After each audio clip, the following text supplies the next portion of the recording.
अस्सलामुअलैकुम वरहमतुल्लाहि वबरकातुहू। सित्र खुलने से वजू नहीं टूटता है। मतलब ये है, एक जहन में ये रखें कि लोगों का ये नजरिया है कि अगर हम वजू करके आए और कपड़े बदल लिए, कपड़े क्या है बदल लिए, यानी क्या है कुर्ता हमने खोल लिया या पायजामा पहने हुए थे हम क्या है बदल लिए, तो बाज लोग ये समझते हैं क्या कि सित्र खुल गया वजू टूट गया। हालांकि सित्र खुलने से क्या है वजू नहीं टूटता है, बल्कि क्या है जब आप ये जहन है वजू टूटने के लिए जरूरी है कि कोई नजासत जो है वो आपके आगे या पीछे के मकाम से निकले, आगे या पीछे के मकाम से निकली हो, या खून वगैरह क्या है खून वगैरह निकला हो, ये इन चीजों से वजू टूटता है। ये सित्र वगैरह खुलने से वजू नहीं टूटता है। और एक चीज ध्यान में रखें कि अगर कोई शख्स, बाज लोग ये तस्वुर होता है कि अगर घुटने को देख लिए हम तो वजू टूट जाता, या सतरे औरत देख लिए तो वजू टूट जाता, ऐसा नहीं।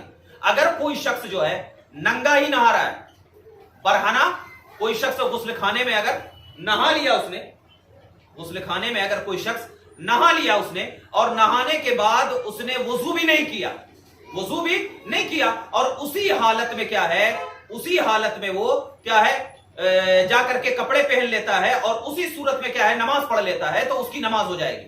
अब बात कहते हैं कि वजू नहीं किया, तो एक चीज ध्यान है, वजू जो है ये तहारत सोगरा है, वजू जो है ये छोटी तहारत है और गुस्ल जो है ये बड़ी तहारत है। तो आप इससे अंदाजा लगाइए, जब छोटी तहारत से नमाज पढ़ सकते हैं तो कोई इंसान बड़ी तहारत से नमाज क्यों नहीं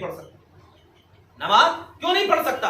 तो अगरचे क्या है, देखिए वजू जो है, वजू करना ये मुस्तहब अमल है। गुस्ल आप अगर कर रहे हो तो उससे पहले आप वजू कर ले, उसके बाद गुस्ल करें। और गुस्ल करने का मुस्तहब यह है कि अपने ऊपर जो है वो पतला कपड़ा वगैरह रख ले, नंगा ना नहाए। लेकिन अगर किसी कोई नहा लिया और उसके बाद वजू भी नहीं किया, तो अब उसी गुस्ल से नमाज भी पढ़ सकता है, कुरान भी पढ़ सकता है, नमाज भी पढ़ सकता है। कोई जरूरी नहीं है कि अलग से वो गुस्ल करे, ये अलग से वो वजू करे, ये कोई जरूरी नहीं है। बाज लोगों का ये तस्वुर है कि नहीं अलग से वजू करना होगा। जैसे कि देखो नबी पाक सल्लल्लाहु अलैहि वसल्लम बाहर शरीयत में, ये पहले एक हदीस पाक है कि नबी पाक सल्लल्लाहु अलैहि वसल्लम ने फरमाया कि जिसने गुस्ल अच्छी तरीके से किया तो उस गुस्ल से के वह नमाज पढ़ सकता है। और साहिब बाहर शरीयत दूसरी जिल्द सफा नंबर 95 पर लिखते हैं कि ये जो अवाम में ये बात मशहूर है कि अगर किसी का सित्र खुल जाए तो उससे वजू टूट जाता है, या कोई शख्स नाफ से लेकर के घुटने तक अगर वो देख ले तो उससे वजू टूट जाता है। ये महज जहालत है, ये महज क्या है जहालत है।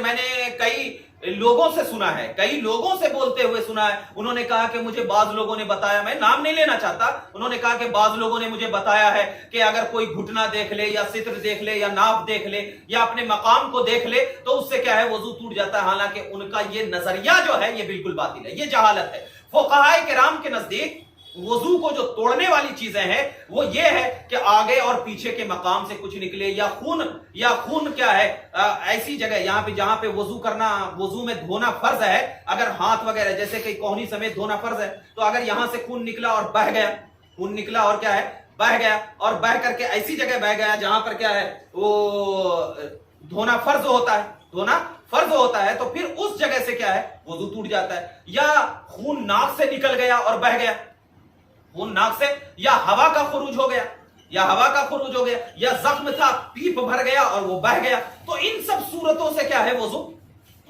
टूट जाता है। नाफ को देखने से या बरहाना नहा रहे हैं या नंगा नहा रहे हैं उसके एतबार से क्या है इन सब चीजों से वजू नहीं टूटता। तो खुलासे कलाम ये हुआ कि सित्र खुलने से वजू नहीं टूटता है, और अगर कोई गुस्ल कर ले तो गुस्ल करने के बाद फिर वजू करना उसके लिए कोई जरूरी नहीं है। उसी गुस्ल से क्या है वजू हो जाए, उसी गुस्ल से क्या है नमाज भी पढ़ सकता है, कुरान की तिलावत भी कर सकता है। कब तक? जब तक कि वो बेवजू ना हो जाए, यानी ऐसा फेल ना हो जाए जिससे वजू टूट जाता है। ऐसा फेल जैसे कि गुस्ल करके निकला, हवा का खारिज हो गया, गुस्ल करके निकला पेशाब कर लिया उसने, गुस्ल करके निकला खून लिख गया, तो इन सब सूरतें यानी ऐसी सूरतें पैदा ना हो जाए जिससे क्या है वजू टूट जाता हो। तो फिर अगर आपका हवा का खुरूज नहीं हुआ है या पेशाब नहीं किया है, यानी गुस्ल करके उन्होंने कपड़ा वगैरह बिल्कुल पहन लिया है, तो फिर उससे क्या है नमाज पढ़ सकते हैं। और सित्र खुलने से तो बिल्कुल ही वजू नहीं टूटता है, ये एक जहालत है।